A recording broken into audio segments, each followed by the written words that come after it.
নতুন রাস্তা, তবু দেখেন জামজাট কমতেছে না। মানে বাজার ঘাটের অবস্থাটা এরকম, নতুন রাস্তা করছে তবু জামজাট কমতেছে না। চারিপাশে গাড়ি দাঁড়ায় থাকার কারণে জাম আর জাম। এরকম জাম হইলে মানে অশান্তি লাগে, মানে এক জায়গার মধ্যে 10-15 মিনিট বসে থাকতে হইলে খুব খারাপ লাগে। দেখেন চারিদিকে হকার বসে গেছে, আর নতুন রাস্তা করার পরেও এই জাম আর ছাড়তেছে না আমাদেরকে। এই বিষয়টা খারাপ লাগে, তাই আপনাদের কাছে তুলে ধরলাম। আপনাদের সঠিক মন্তব্য দিবেন কি করণীয়। এই দেখুন জায়গার মধ্যে 10 মিনিট 5 মিনিট দাঁড়া থাকতে হয়। নতুন রাস্তা করছে, নতুন রাস্তা করছে তবু জাম ছাড়তেছে না। এক জায়গার মধ্যে অনেকক্ষণ দাঁড়া থাকতে হয়। রাস্তাটা করার পরেও পাশে সিএনজি দাঁড়ায় থাকার কারণে, টোটো দাঁড়ায় থাকার কারণে রাস্তাটা সরু হয়ে গেছে, ছোটো হয়ে গেছে। তো এই অবস্থা বাজারঘাটা আমাদের এরকম কষ্ট ভোগ করতে হচ্ছে। আপনারা পরামর্শ দিবেন এর থেকে উত্তর হতে পারে কি করে। কর্তৃপক্ষ তো নাকে তেল দিয়ে ঘুমাইতেছে, তাই কর্তৃপক্ষরে আর খুঁজে পায় না। রাস্তা করছে ঠিক আছে, কিন্তু এরপরে আর লোক নাই, সমাধান নাই, লোকও নাই।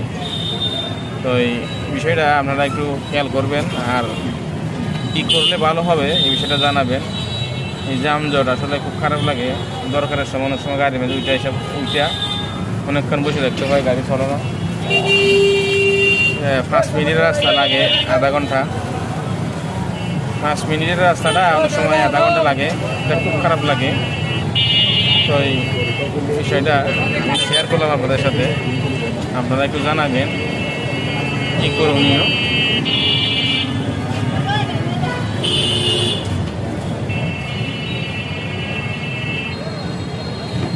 চারিপাশে দেখেন দুনো পাশে হকার বসে গেছে, এই পাশে গাড়ি পার্কিং হয়ে গেছে।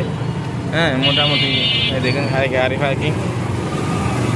এরকম অবস্থার মধ্যে কী করণীয়, কী করলে ভালো হবে বিষয়টা আপনারা একটু জানাবেন।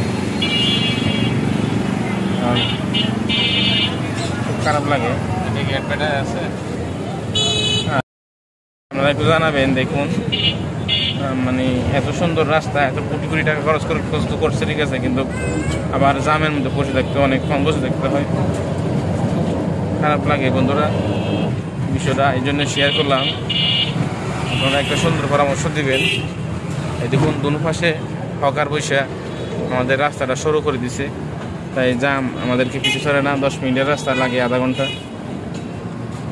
কী করণীয় ভেবে পাচ্ছি না। কর্তৃপক্ষ কোনো বেখেয়ালি হয়ে গেছে। এখন আমাদের কষ্টের সীমা নাই, সাধারণ মানুষের কষ্টের সীমা নাই। এত কোটি কোটি টাকাদের রাস্তা করে রাস্তার মধ্যে তবুও শান্তি পাই না।